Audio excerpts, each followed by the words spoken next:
Alright guys, I've come in from outside to help Miss Wanda here. A few things we learned. We had this thing outside on the carport, and evidently with the humidity as high as we have in the 90% range, it takes so long for this thing to do something.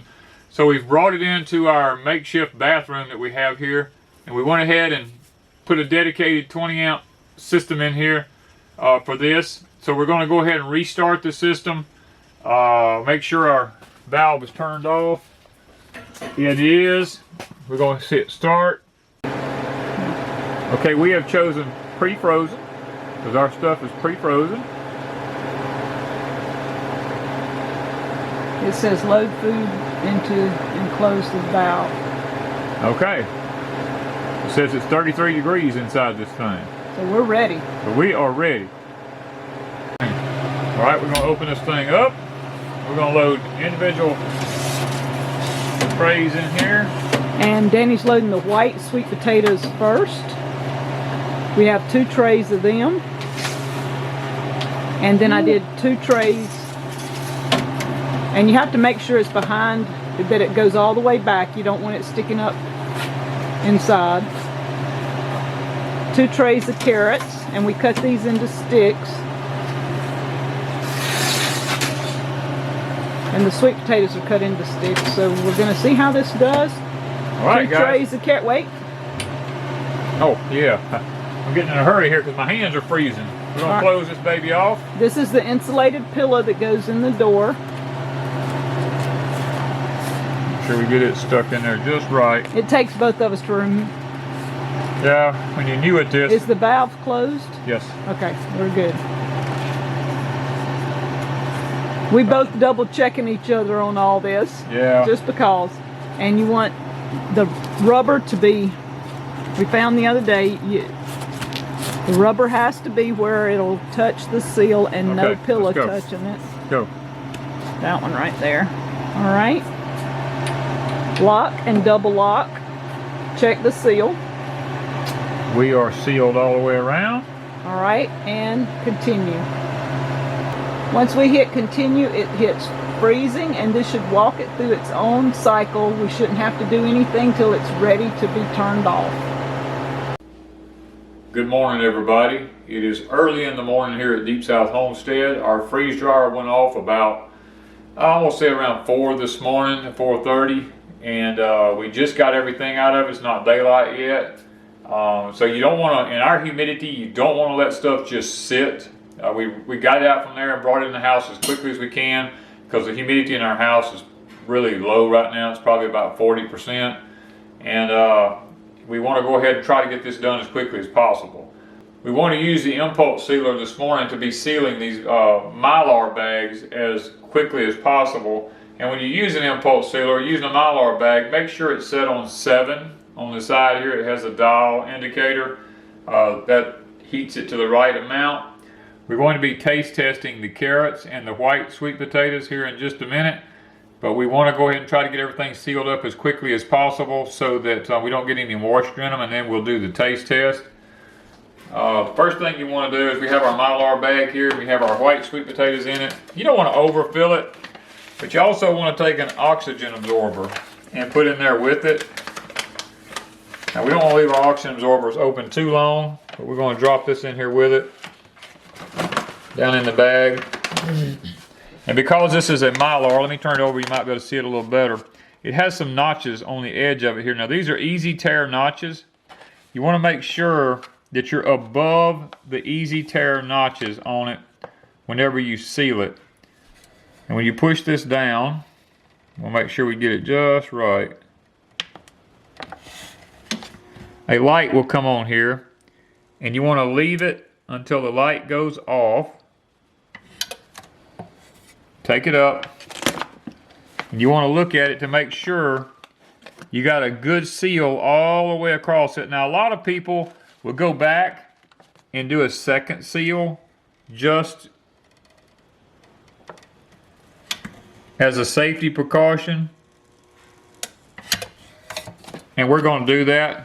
That kind of like makes sure that there's absolutely no air leak in it anywhere, and we still have the tear thing. But now if you was to tear it and you wanted to redo it, you can come back and reseal it below it. You'll just have to cut it off with scissors next time. Okay, you want to always write on your bags what's in them, because in a Mylar you can't see. You don't have any clue what it is. So this is the white sweet potatoes, and then we have our carrots here. You want to put the carrots, and you want to put the date on it so that you know how old this is. I like to do it from the oxygen absorber. Oh, yep, my oxygen absorber. You want to make sure you always get your oxygen absorbers in it. Get it down in there far enough we stay away from it. I just like doing it from the side of the aluminum because you can see better on this side. The other side has the writing on it.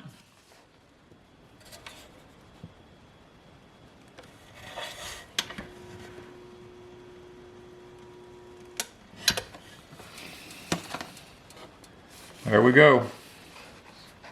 I'm gonna do a second one. I'm just, y'all know me. I'm a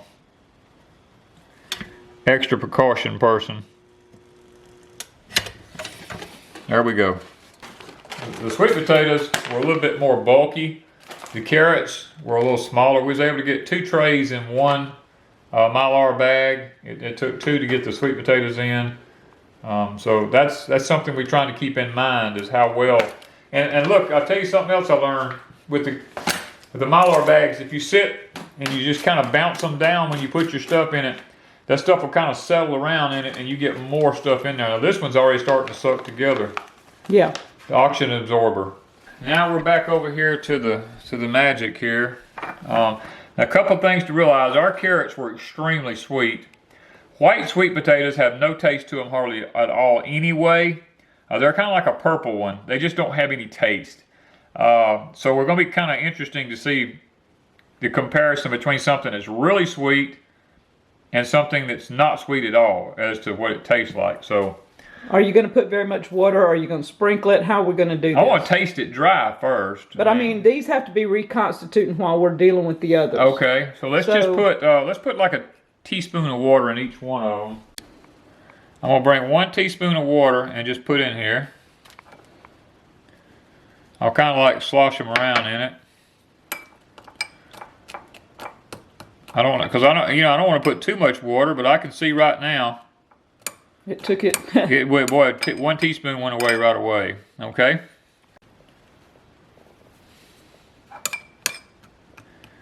So that's 2 teaspoons of water. And boy, I mean, it don't take but a second. I'm just going to leave them. I'm going to do the same thing over here.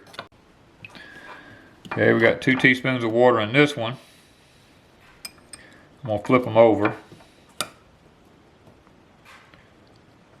If I can get it to flip over here. There we go. See if it's going to... See if they absorb. The carrots absorb fast. Yeah, the carrots was really fast. These... are starting to. They're taking a little bit more time. And the white sweet potatoes, I don't know that I put lemon juice on them. I don't remember if I did or not. They do say things like potatoes and stuff, and these white ones especially should have had... well, they didn't turn brown. But I mean, I see some dark spots on them, so that's possibly because of no lemon juice. Because things do tend to turn if you don't. That's beginning to look like a carrot. Yeah, it's kind of... getting there? It's getting there. All right, we're going to set up and we're going to try them dry and we're going to try them reconstituted. All right, we're ready for taste test. You want to do the carrots first? Yeah, let's just try. Oh, doesn't weigh nothing. I mean, it's like... yeah. It's like styrofoam. I got a Cheeto. What do you think? It's a carrot Cheeto. It's a carrot Cheeto. Did I make Cheetos? We're going to find out.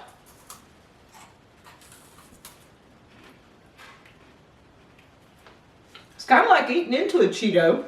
It is. It tastes like, well, it doesn't taste like a Cheeto. It doesn't taste like a Cheeto. It has the texture of a Cheeto. Yeah. And the taste of a carrot. Kind of mess with your mind. It does. An orange carrot Cheeto. Huh. Now I like the taste. I really like the taste. The carrot taste is very prominent. Yes. But it's like eating a Cheeto. I'm serious. The Cheeto. Yeah, I mean, it's really, to be honest. Now, I wouldn't need a tremendous amount of them because it might pull a lot of moisture out of your body to rehydrate them in your system. But if you needed a snack, and make sure you have water. Yeah. A biggie with dry goods, freeze-dried foods is water. People don't drink water. They just eat and eat and eat these, and then after a while they have a stomach ache. You got to drink water because these have no hydration. So. Okay, that's pretty interesting. But that is good. Yeah. An orange carrot Cheeto. We got to have some water. Now I'm not drinking this because we have to wash the tape. Wait, let's try the rehydrated one. Yeah, this is rehydrated. All right, now it's like a limpy carrot stick. It's not a firm carrot stick. Not hard. Let me squeeze the water. I mean, it absorbed water. It's wimpy. Wow. The taste is so fresh carrot taste, isn't it? Gosh, I mean, it's like I just dug it. Except it's not. No, it's not. It's wimpy. Yeah, it's not crisp. It's not crisp. No, it's crunchy. But the taste is firm. Yeah. But it's like if you, I guess if you took them out of the freezer and let them thaw out, a carrot would be like this. And I get that. But the taste is amazing. The taste is amazing. That's good taste. So carrot sticks is a plus. It had to be because I have, 3 gallons of these made up to freeze dry. So the carrots are, yes, it's a go. We're going to keep doing carrots because all the bags I've got, we're going to freeze dry. Be great for soups and stuff like that. Now, if I took these and powdered them, they would be great in smoothies, great to thicken soups and make carrot soup. And I mean, the possibilities are endless if you just crush these up into a powder. And if you crush this, that many, you probably wouldn't even have, a teaspoon? Maybe a tablespoon? Not much at all. So that many carrots would do for about a tablespoon, maybe. And look at this amount of space. It would just take it away. And I'm thinking that's a teaspoon. I don't know. Probably a teaspoon, yeah. All right, wash your mouth. All right, we got to get this out of our taste out of our mouth. I'm pleased with the carrots. Carrots is a definite yes. All right, we didn't have any of the red sweet potatoes. Well, we have plenty in the cellar. We just didn't do any. I mean, I'm cleaning my floor, and white sweet potatoes is what we have, so I did a whole bunch of white ones. It feels like styrofoam. Y'all know those white Cheetos that have white cheddar on them? Ha! That's what it looks like, Cheetos.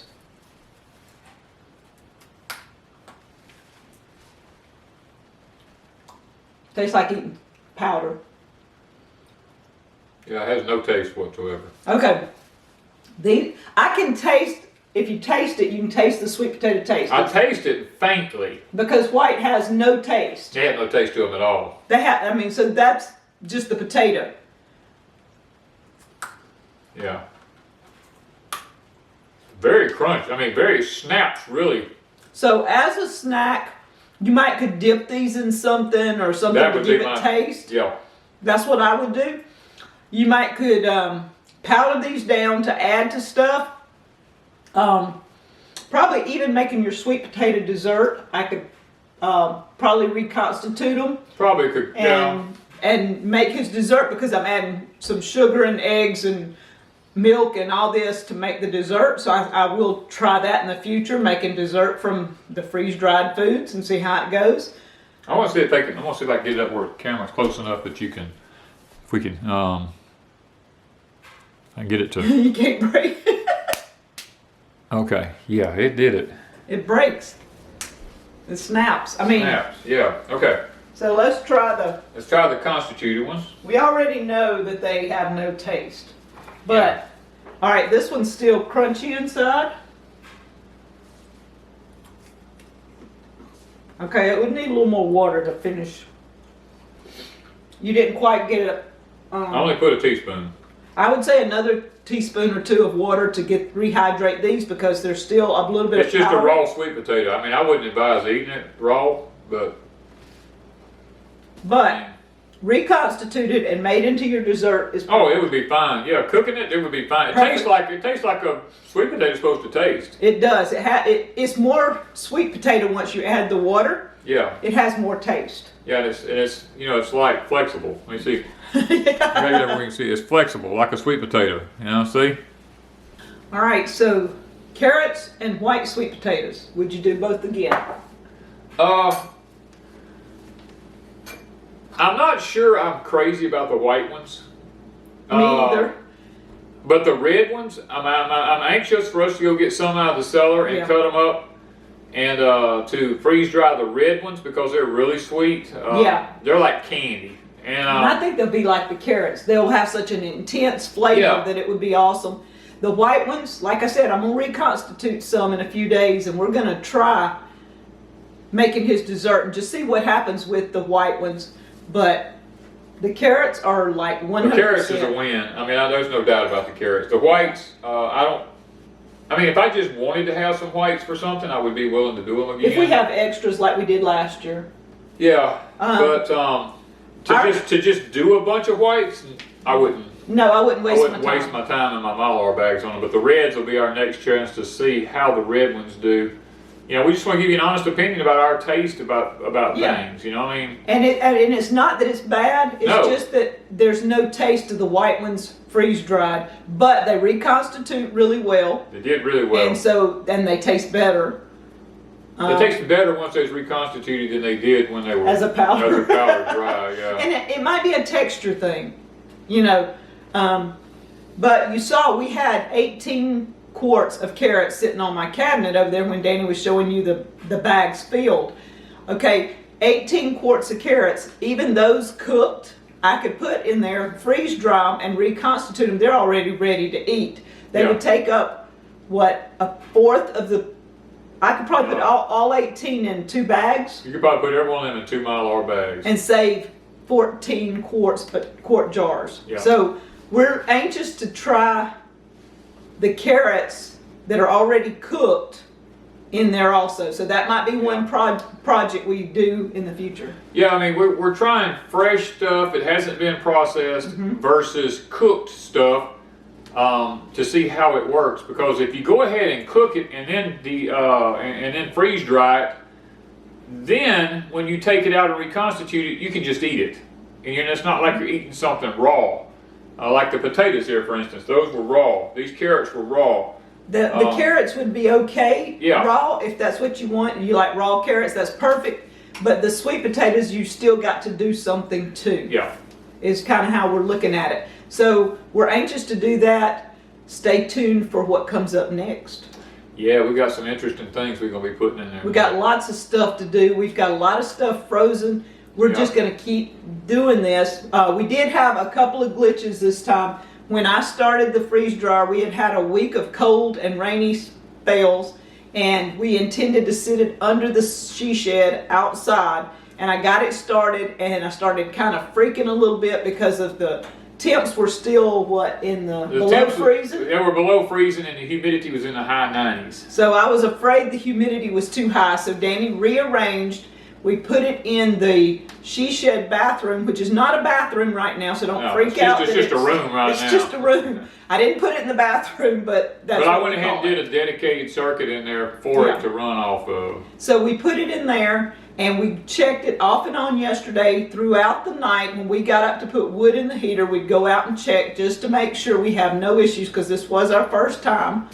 And how many hours did you said we started about 8? We started about 8 o'clock in the morning, and we finished about 4 o'clock this morning. So after a while, I'm going to get it all cleaned up. We're going to let it sit till about lunchtime or a little after, and then we're going to start the next process. So we'll be 7 or 8 o'clock in the morning finishing instead of 4 o'clock in the morning. We're just trying to get our timing. We're trying to figure our timing out on stuff. So guys, if you're interested in a Harvest Right freeze dryer for your home, check out the link in the description below. And if you don't have a harvest right, there are places like My Patriot Supply. We have a link in the description that you can purchase freeze-dried foods, and I've been testing some of those for you guys over on Crazy Days, and I hope to continue with My Patriot Supply testing them, because I have people say we can't afford a freeze dryer. Okay, if you can't afford one, if you can't afford one, there is some more options. They do have layaway plans. They do have layaways if you can pay per month and then pay it out. It may take you a while, but you will get it eventually. So there are options for all of you. Whether you can afford one or not, there are some options for freeze-dried foods so that you have something in your house for the future, because we were watching the news, and let me tell you, every news station now is prepare, prepare, prepare. They have not said that before in the lifetime of me listening to news. No. And so if the news is telling you prepare because of what happened with the ice storms, I think it's time to prepare. Yeah. We'll talk to you later. Look for the next video, see what we do next here at Deep South with our freeze dryers.